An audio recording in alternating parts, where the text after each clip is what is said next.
اسلام آباد عام مذاکرات میں شرکت کے لیے امریکی نائب صدر پاکستان کی جانب محو پرواز ہیں۔ ایرانی وفد اسلام آباد پہنچے گا۔ شہری اقتدار میں کل امریکہ اور ایران کے درمیان جنگ بندی مذاکرات شروع ہوں گی۔ دنیا بھر کی نظریں اسلام آباد سے کسی بڑی خبر کے انتظار میں ہیں۔ اپڈیٹس کے لیے ہمارے ساتھ موجود ہیں بیورو چیف ڈان نیوز اسلام آباد افتخار شرازی صاحب۔ افتخار صاحب، بہت شکریہ آپ کے وقت کا۔ اسلام آباد میں اس وقت کیسا ماحول دیکھ رہے ہیں اور سیکیورٹی کیسی ہے، کس طرح کا ماحول ہے، اور مذاکرات کو لے کر سبھی یقیناً ایک امید لیے ہوئے ہیں پاکستان سے، تو اسٹریٹجی کیا ہوگی پاکستان کی ممکنہ طور پر؟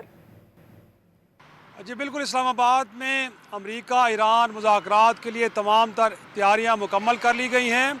اور ریڈ زون کے علاوہ کچھ اور علاقہ بھی ہے جس کو مکمل طور پہ اب سیل کر دیا گیا ہے۔ وہاں پہ عام آدمی کا گزر ممکن نہیں رہا، اور اس دوران ایران اور پھر امریکہ کے وفود کی اسلام آباد آمد کا انتظار کیا جا رہا ہے۔ ایران کا وفد کہ جس کی قیادت اسپیکر محمد باقر کالیباف کر رہے ہیں، جس میں وزیر خارجہ عباس عراقچی بھی شامل ہیں، وہ بھی کسی لمحے اسلام آباد میں لینڈ کریں گے، اور اسی طرح امریکہ کے نائب صدر جی ڈی وینس کی قیادت میں 3 رکنی وفد، جس میں مشرق وسطیٰ کے لیے صدر ٹرمپ کے خصوصی نمائندے اسٹیو وٹکوف اور ان کے داماد جیرڈ کشنر شامل ہیں، وہ بھی امریکہ سے اسلام آباد کے لیے روانہ ہو چکے ہیں۔ اسلام آباد میں آلریڈی 2 دن کی تعطیل تھی، جمعرات اور جمعہ، اور کل کا دن امپورٹنٹ ہے کیونکہ کل صبح مذاکرات شروع ہوں گے، اور ابھی تک اس بارے میں کوئی اطلاع نہیں ہے کہ مذاکرات کا 1 دور ہوگا، 2 دور ہوں گے، اور یہ مذاکرات کیا کل کے دن ہی کنکلوڈ ہو جائیں گے یا اتوار کے روز تک بھی جاری رہیں گے۔ لیکن اس دوران راولپنڈی میں بھی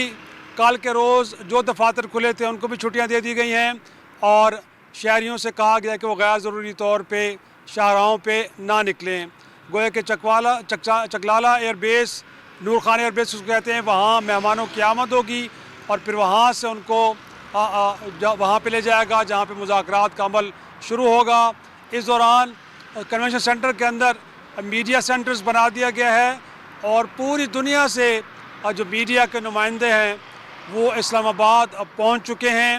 اور اس دوران کو خصوصی پاسز جاری کیے گئے ہیں، اور کل کا جتنا بھی مذاکراتی عمل ہوگا یہ نمائندے کنونشن سینٹر میں بیٹھ کے کور کریں گے، اور پوری دنیا میں اس کو رپورٹ بھی کیا جائے گا۔ دنیا کے عالمی رہنما فوکسڈ ہیں، مسلسل پاکستانی قیادت کے ساتھ رابطے میں ہیں، اور اس بات کا انتظار کر رہے ہیں کہ جو کل کے مذاکرات ہیں وہ ایک اچھی ابتدا ہو، اور آنے والے دنوں میں دنیا کو مثبت خبریں سننے کو ملیں جس میں اس تنازع کے مکمل خاتمے کے لیے کوئی ایک بڑا ایکارڈ سامنے آئے۔ جی